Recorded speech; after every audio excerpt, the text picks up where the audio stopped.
Look. Okay, 51-7, take it to the grave. Legends never die, that's why we still awake. Sun keep beaming, city still breathing. Living in the moment, never gonna leave it.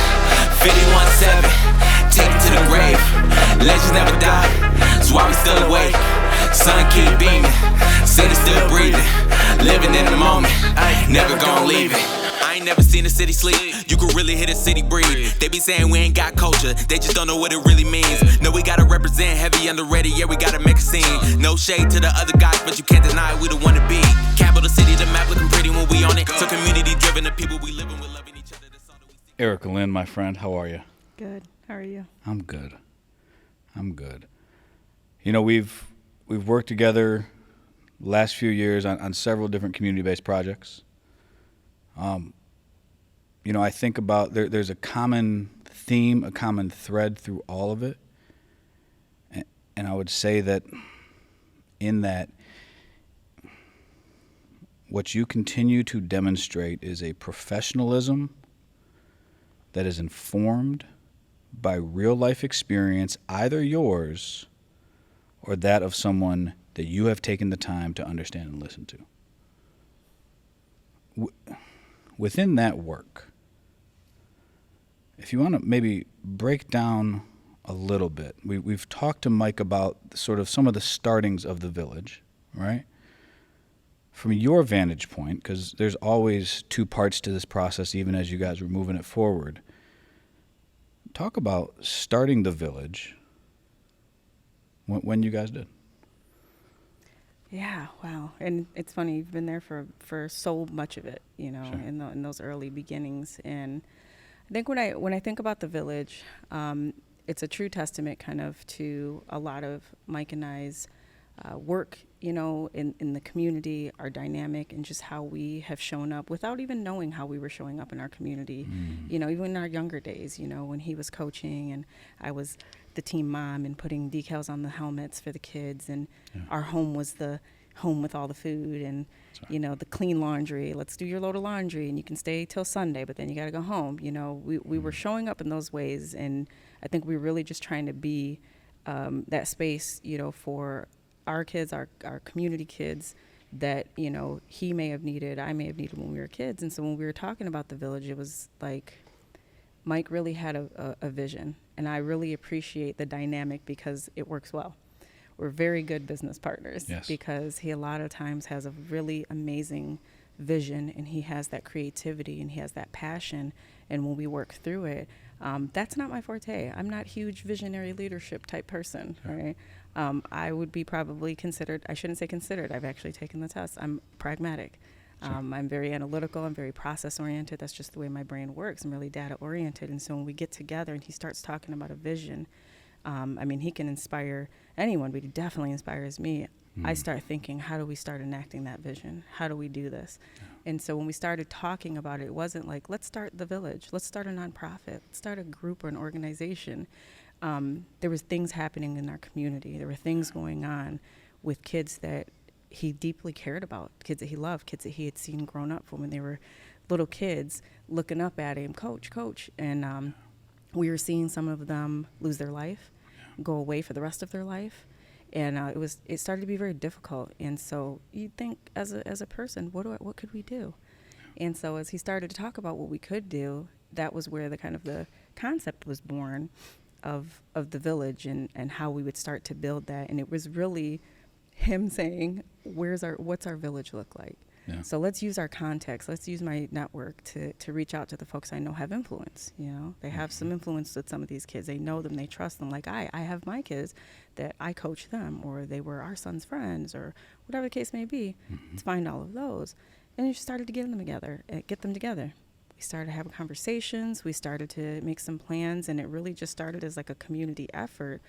And then it really grew so much from there, because as we started to realize, one thing I'm always so proud to say about the Village Lansing is that we built it based on what our community told us they needed. Yeah. And we built it based on a lived experience, someone with lived experience that knew exactly what he needed as a young man, as a young black man in our city, going through what a lot of these young men are going through. we built it around that. Not what we thought we wanted, not what we thought was good for Lansing or good for these kids.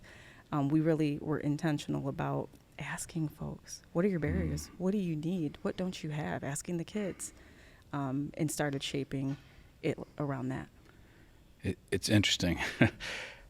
In the nonprofit world, generally speaking. Oh, it's a world.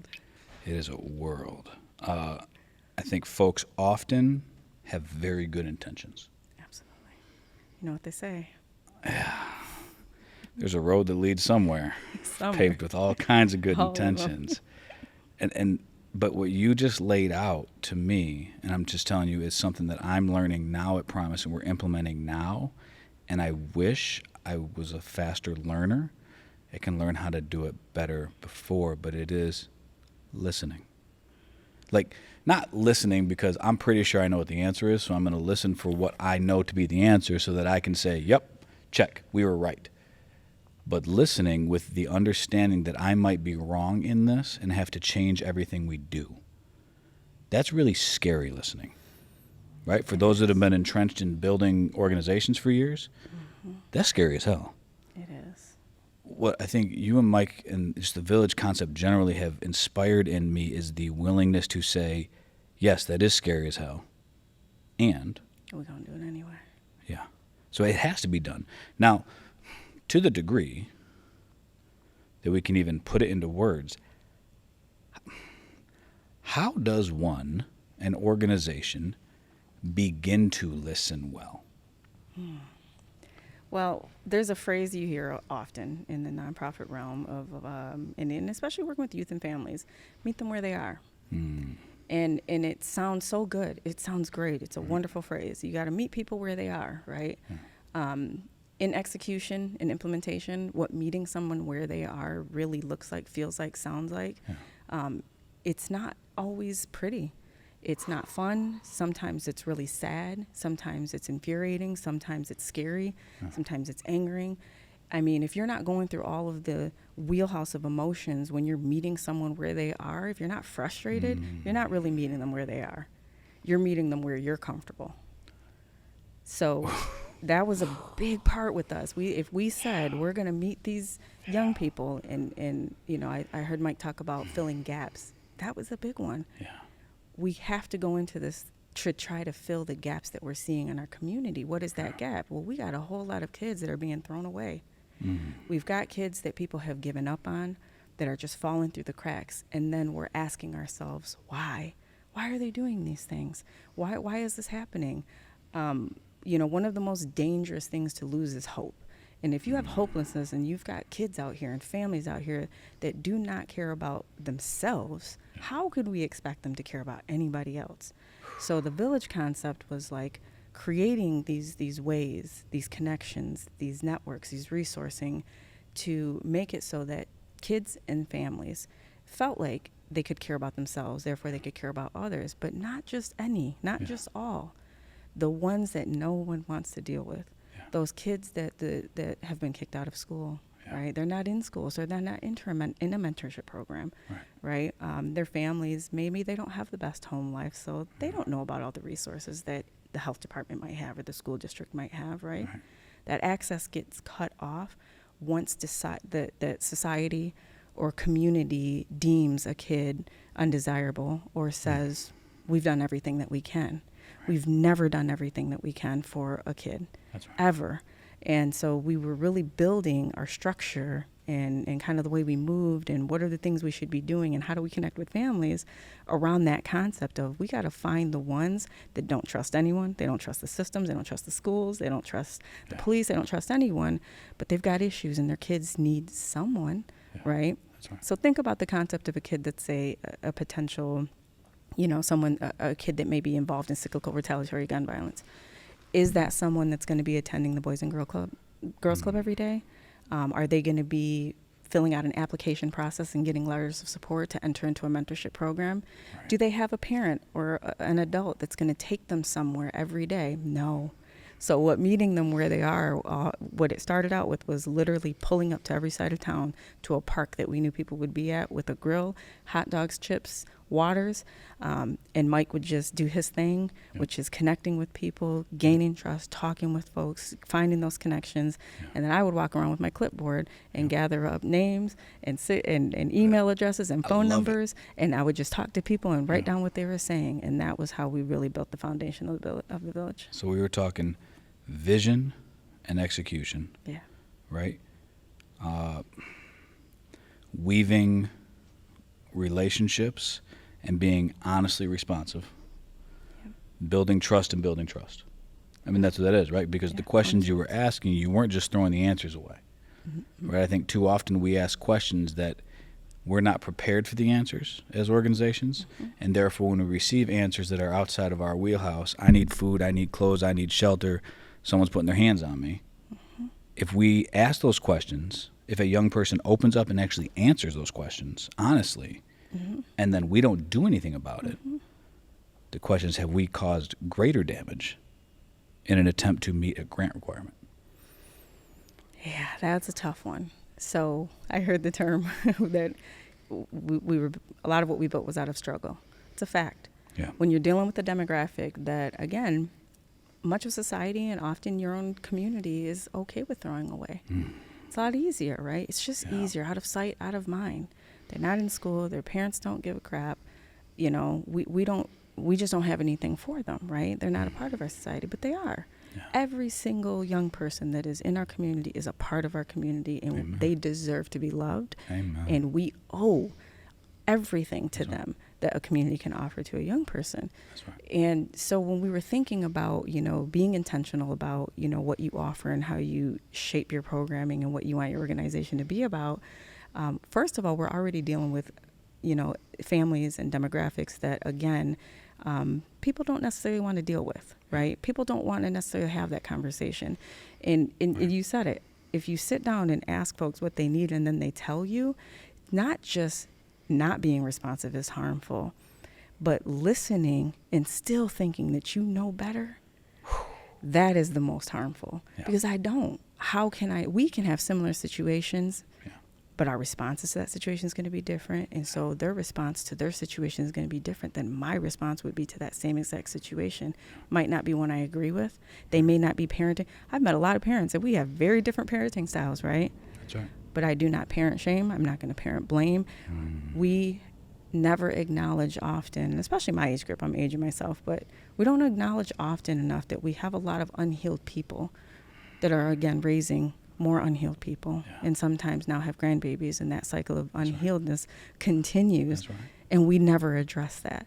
So we started really thinking intentionally, how do we address these things? And I didn't realize it. I didn't know it. Mike and I were just doing, I guess, what we knew, right? He's using his brilliance and his expertise and his lived experience to put things down on paper and say, this is what we should do, this is what we need to do, getting the folks at the table that we felt would be impactful. I was using my lived experience. I'm born and raised in Lansing. I'm an East Side kid, graduated from Everett. I'm a proud product of the Lansing School District. So I've been in all these arenas. I know these kids. He's been these kids. And then our lived experience in our professional experiences, that played a part. I had worked in, you know, the public health realm. I was with the Cancer Society for a very long time. So we started thinking, how do we apply the things that we know to this concept that we're trying to do? And we're not about reinventing the wheel. We're not here to say we're geniuses. We're going to create something. I think we get into that pitfall, especially in the nonprofit realm. I just had a conversation yesterday, and I said, with funders, you know, they want you to create this shiny new program. Sometimes we don't need a shiny new program. Sometimes we need to find the things that work, and we need to fund those, and we need to back those and do those. So we started thinking about what are the things that work, and he talked a lot about our concepts of learning about pod mapping. Pod mapping is typically used in domestic violence realms. It is it's an exercise to find your support system, your pod mapping. You put the person at the center, and then you figure out who actually is their support system. I can call them for a cup of coffee. I can come them if I'm in danger. I can call them if I need X. So that's pod mapping.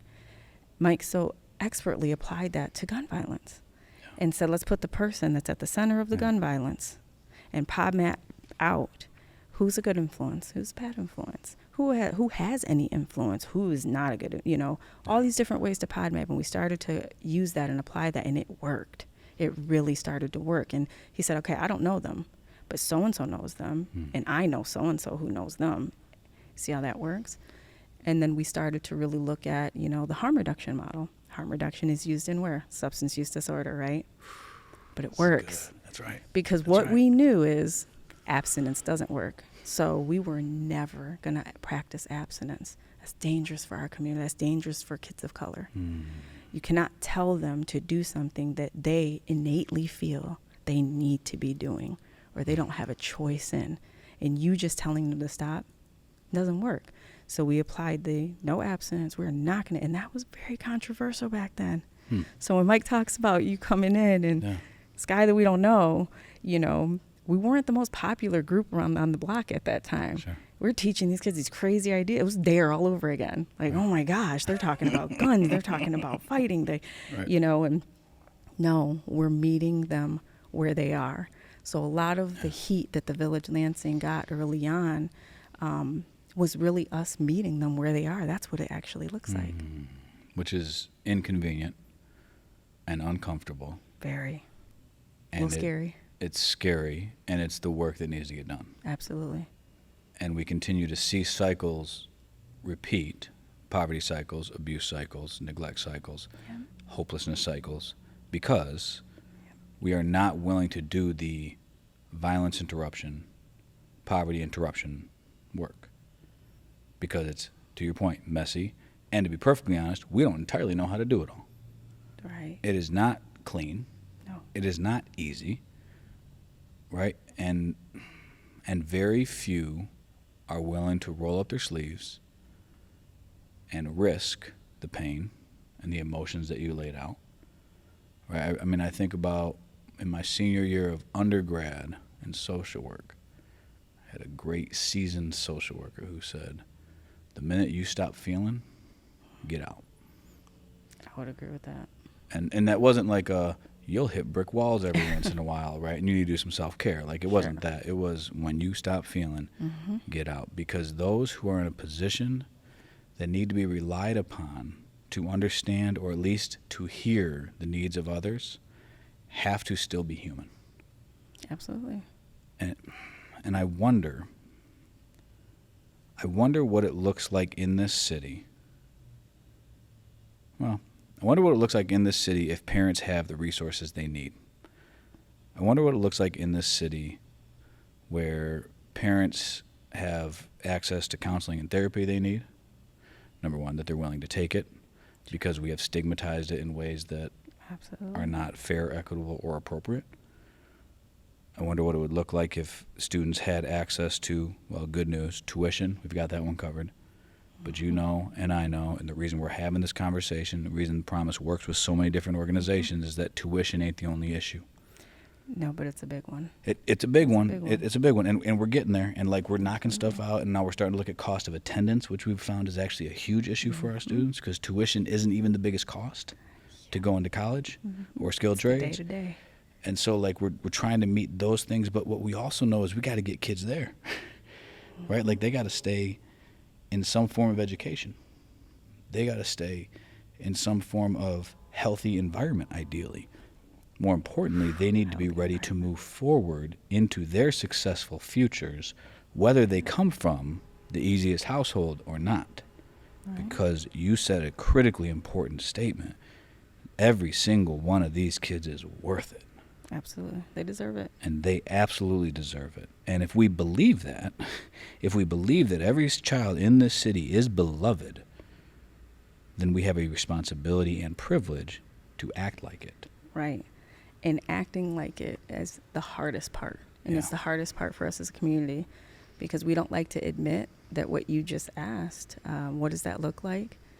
We can look all around us and see exactly what that looks like. Yeah. We can look at other school districts. We can look at other communities and other cities in Michigan, right around Lansing, where folks and families have their basic needs met, right? The school district looks different. The community, the law enforcement looks different. That's the way that the neighborhoods are policed, safety looks different. All these things look different. So we have examples around us of what that looks like, right? It's just a matter of figuring out how do we as Lansing, as our community, start to, recreate some of these systems and policies that are in place.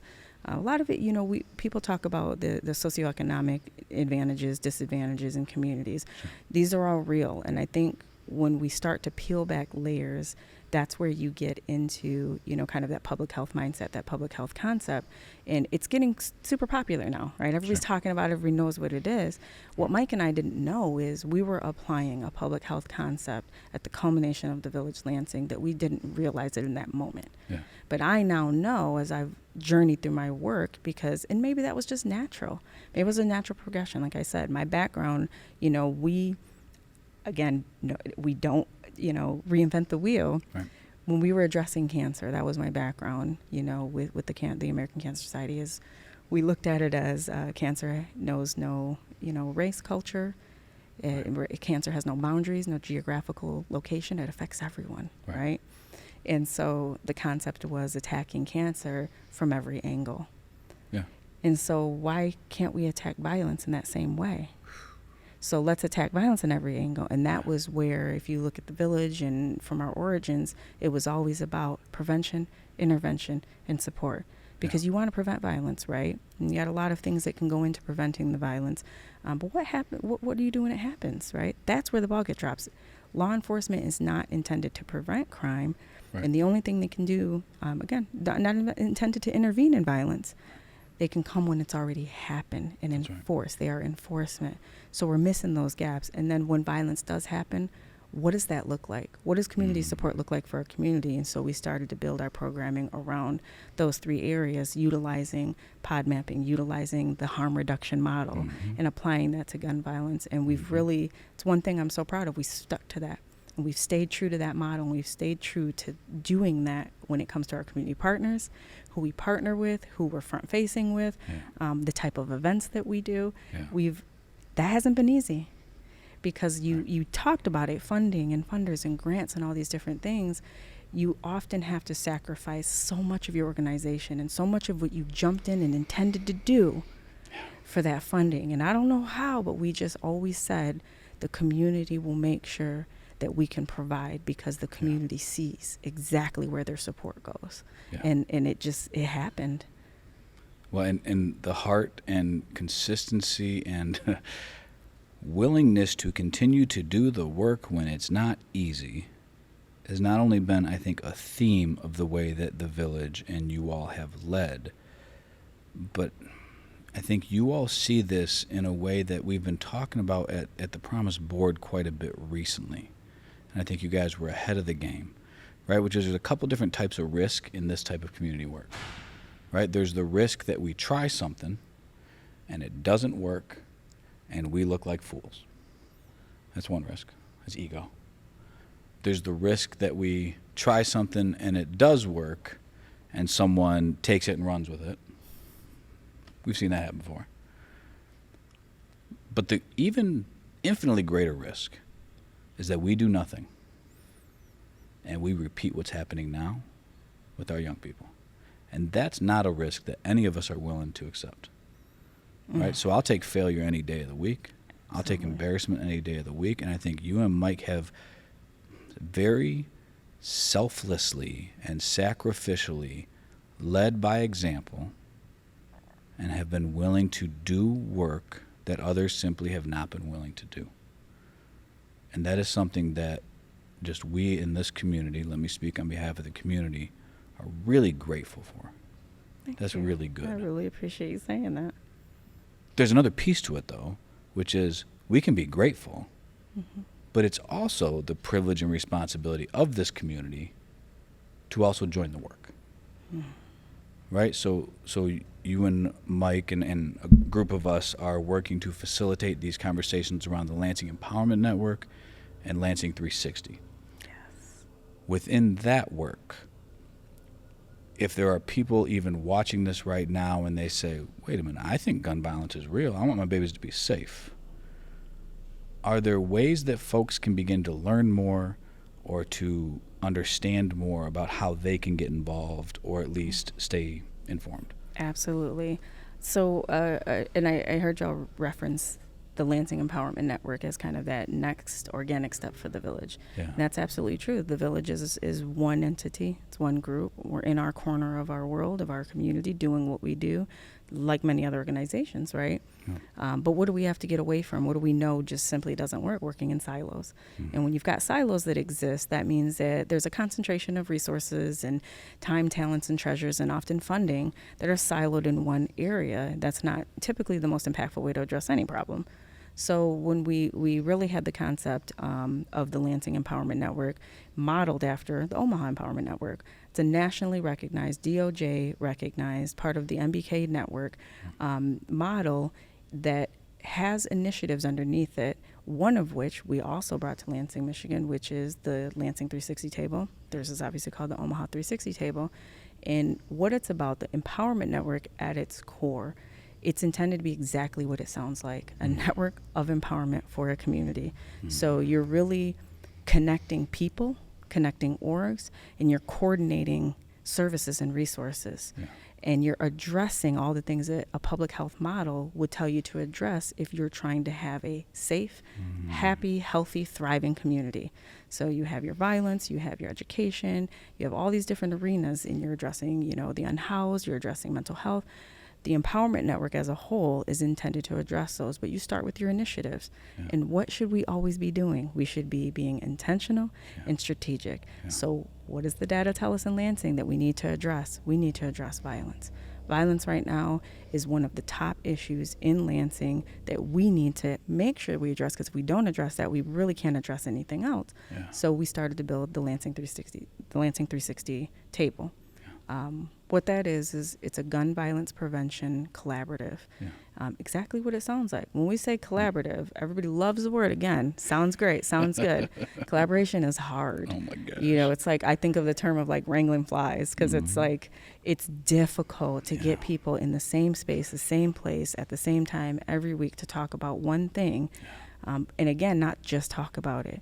So the way I define it, and I talk to people about it, is you have cross-sector. And when I say cross-sector, I mean, like, we don't have like three. Cross-sector, you have community, you have residents, you have nonprofit organizations, you have enforcement, gun violence prevention, intervention groups, support. Any arena that you can think in that exists within a community, we have a space for at that table. And what are we talking about? Gun violence. Every single week, we're getting timely, transparent, accurate, relevant updates about the previous week's activities when it comes to the safety of our community and incidents that have happened. Lay it out on the table, and then we as a community get to discuss those. We get to ask questions, and then we all go back to our respective silos and corners of the world, and we get to use our time, talents, treasures to have an impact and to create strategic and intentional solutions around gun violence in every corner of our community. So, Erica, I've been a part of this from the beginning, but the way you just described it makes me want to join it. Right? Like, it's because how you just described it was like, wait a minute. That's exactly how this is supposed to work. That's right. We keep saying we want the government to be, we want the police to be more transparent and accountable. That's right. But we never defined how that's going to happen. What does that look like? And now you're saying there's a regular meeting in which the police Absolutely. literally lay out the details. You got it. Questions can be asked. You got it. Follow-up can be had. And we're all doing it not pointing fingers. No. But with solution orientation. Yep. And a desire that we all move in the same direction. You got it. And at the core, our foundation of our meetings, this is a tenet of our meetings of every week. We're not here to shame, blame, or attack anyone. We are here to create solutions. And we're all holding strong to that, right? And sometimes it's hard to get in the room and you get back to your old, you want to say this, or you find yourself asking yourself, is what I'm about to say, helpful? If it's not helpful, if it's not a question that's relevant to the conversation, seeking a solution, then maybe that's just a rant. And maybe I need to text someone. Maybe I need to have a conversation with someone. But this room, what we're doing right now, this is about solutions. There's a whole bunch of avenues for people to rant and rave and have their piece, heard. This is the space where it's solution oriented. And again, that is it's very difficult. It's really hard because you hear things in there and you're like, well, what about? When we start getting into that mind, that concept, we're backing away from that because we're trying to ask intentional questions that lead us somewhere else. Another thing we're really big on is we're not in there for debate. Gun violence is not a debatable concept, right? We're not debating. We're in here for dialogue. We're having conversation with each other because we all live in this community and we all deserve safety. But we're acknowledging that safety looks different, sounds different, feels different for everyone. Yeah. So that transparency and accountability we keep talking about that we want, how do we achieve that if we're not willing to step in and teach law enforcement how to be in relationship with us, how to teach us how to be transparent, or teach them, if we're not willing to have those conversations, bump our heads, have some disagreements, but stay in the room, we will never move the needle on any of the initiatives that anyone is trying to do in Lansing, period. And that idea, stay in the room, right? Stay at the table. That's right. Right? Even when it's hard. Maybe especially when it's hard. Especially. Because what we said in our easier, lighter moments was, we believe in this. And in the hard moments, that's when we demonstrate it. Right? That we believe our community can get healthier, can get stronger, can see healing. A relationship between the police and its populations that it serves can grow together. That's right. And young men and women can know they are loved by this community. We know it's possible. We believe it's possible. We've seen pieces work. Right? I mean, there is something to that too. Like, this isn't all guesswork. Like, it's hard work. We don't get it all right work, but it ain't all guesswork. That's a fact. Right? Like, and that's really, I guess that's literally why we're working with Omaha 360 and the Empowerment Network in Omaha, literally with the founder of the whole thing. That's right. To work with you and Mike and the leadership of this group to make sure we build it right. That's right, with fidelity. Yeah. And we've had this conversation a couple of times. Lansing, it's important to acknowledge right now, Lansing has two of the some of the most impactful gun violence, community violence intervention models in the country in Advanced Peace and Lansing Empowerment Network and the Lansing 360 table. Yeah. Those two initiatives in themselves, we have seen demonstrated in cities of similar size and scope, much larger, issues that are much more condensed, much higher numbers, and we've seen it work. And they have years under their belt. They have data under their belt. They have evaluation. They have all the things that you'd want to look at and point to and say, okay, how do we apply that to Lansing? And how do we implement these strategies in Lansing? So again, we're not reinventing the wheel. We have both of those in Lansing working right now. So we started to step back and think, okay, how do we make sure that these are getting resourced the way that they need to? And that's kind of the concept, again, the Empowerment Network. But the Lansing 360 table, everyone understands the concept of collaboration. And everybody loves the concept of unity. But people mistake unity, for a situation where there is no dialogue happening. There's no back and forth. There's no hard questions being asked or answered. And that's not really what that looks like. There's a quote folks probably know that the peace and justice are very different from each other, right? And so the absence of conflict is not always peace, and it doesn't translate to justice. So if you have a peaceful room and you have a peaceful unity concept, but nothing is happening. So calls for unity, calls for collaboration, years we're into this. Everyone's calling for collaboration and unity, right? But what does that actually look like? Sometimes unity looks like somebody in the room, sometimes it's law enforcement, sometimes it's saying, I don't actually know the answer to that, or we can't really speak on that right now. And somebody's not happy with that. But we always promise next Wednesday we're going to be here, same time, same place, to still continue to talk about these. Or we're going to come back and we're going to follow up with you, or we're going to figure that out. For instance, some of the conversations we had over the last couple of weeks, we've identified certain things real time, things that in the past would have taken weeks to just get a meeting, to talk about the concept, to talk about maybe getting a solution. But real time in that moment in the Lansing 360 table, we put it up there, we start talking about it, and there's so many cross-sector representation, so much of that in the room. Somebody says, wait a minute, I can help with that. And the other person says, so can I. And then they connect. And before we know it, that issue that has been on our backs for months now, it's been hampering progress, just got solved, or we're this much closer to solving it. That's right. May seem little, but it's big. If we're not going to root causes of all of our issues, you don't solve the issues. You're not really solving the issues. You're putting a Band-Aid on it.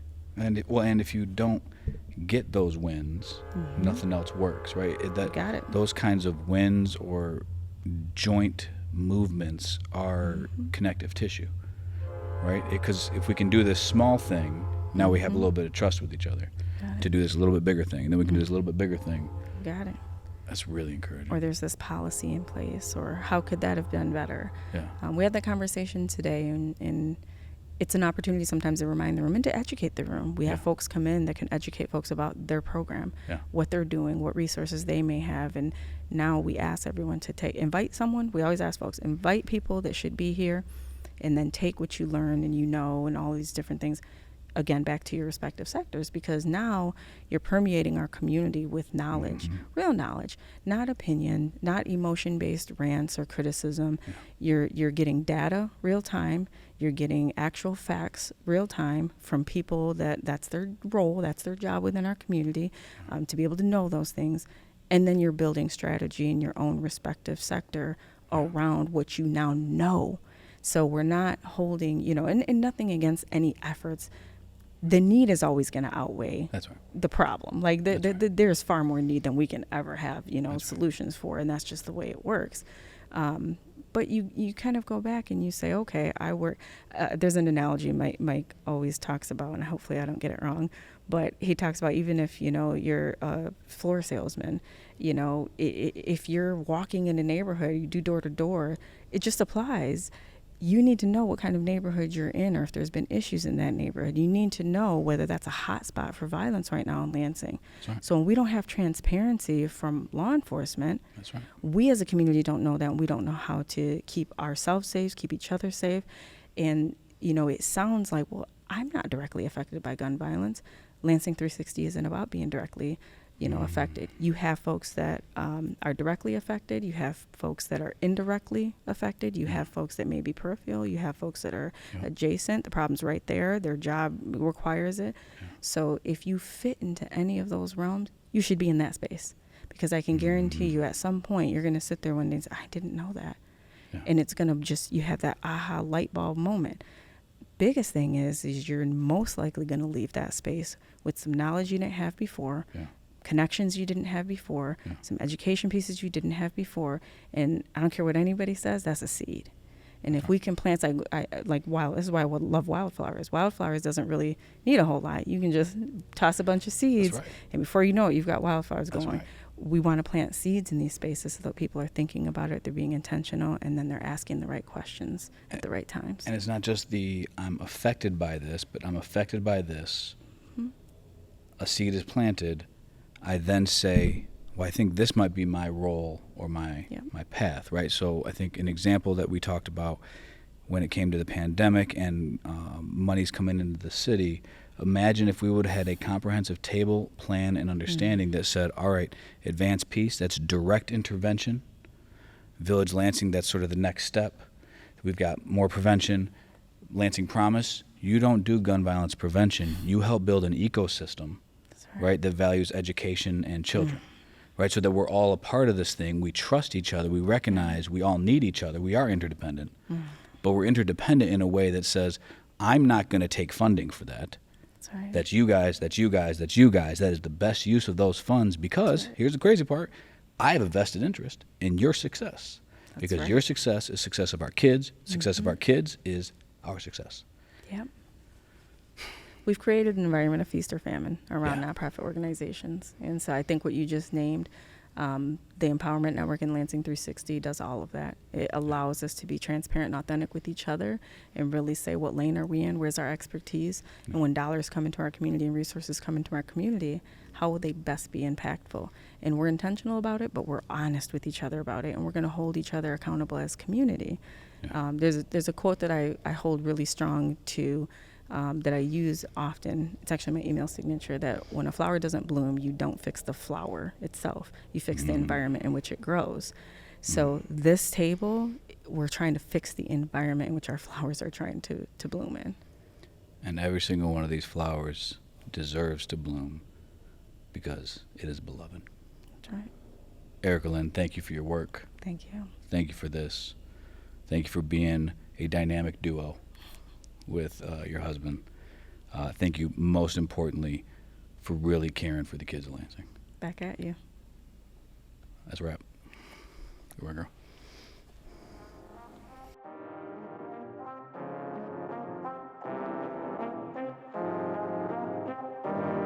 Look.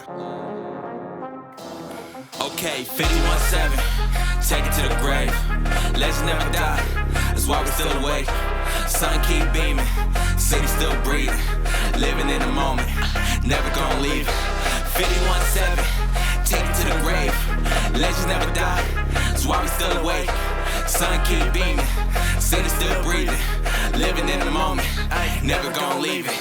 Been too many moments of silence, too many lives have been lost to gun violence. My God, we need some guidance. It's the same city that can be so tragic, also produces a brother like Shabazz and births a man like magic. Why I'm Lansing, born and raised, 517 to the grave. We got culture in our veins, we take the reins. With reformation comes a promise, better future is upon us. You can doubt it like Thomas, but we gon' rise like Adonis, and ain't nobody gon' stop us. We gon' get better, this a letter to my city that we fed up. Ain't gon' let applying pressure until everybody guess it. They can't try us, they can't buy us, gentrify us. When it's coming to my city, man, I'm blue collar biased. They can't divide us, united we stand like digits on a hand. Make it to the promised land, we coming up with a plan to make this a better place. I'm proud of Lansing, you can see it on my face. We gotta retrace and learn how to win this race. 51-7, take it to the grave. Legends never die, that's why we still awake. Sun keep beaming, city still breathing. Living in the moment, never gonna leave it. 51-7, take it to the grave. Legends never die, that's why we still awake. Sun keep beaming, city still breathing. Living in the moment, never gonna leave it. I ain't never seen a city sleep. You could really hit a city breathe. They be saying we ain't got culture, they just don't know what it really means. No, we gotta represent heavy underrated, yeah, we gotta make a scene. No shade to the other guys, but you can't deny we the one to be. Capital city, the map looking pretty when we on it. So community driven, the people we living with, loving each other. That's all that we seeking for, ain't no reason to need more. A lot of people saying go to the D for it, so we need to be seen more. Dream more, need a reason to be more, we just gotta believe more. I mold my style around the influences that I've witnessed. A new beginning, truer vision, it'll soon be finished. Endless inspiration from the people that I've known. Yes, I've grown to love the city as the city made me grown. Know whatever way you choosing for yourself to be expressed, there's a place that's meant for you so you can grow into your best. I can attest to its greatness with my chest, I'm here to say it. We will soon become the mecca of success. I'm expecting nothing. 51-7, take it to the grave. Legends never die, that's why we still awake. Sun keep beaming, city still breathing. Living in the moment, never gonna leave it. 51-7, take it to the grave. Legends never die, that's why we still awake. Sun keep beaming, city still breathing.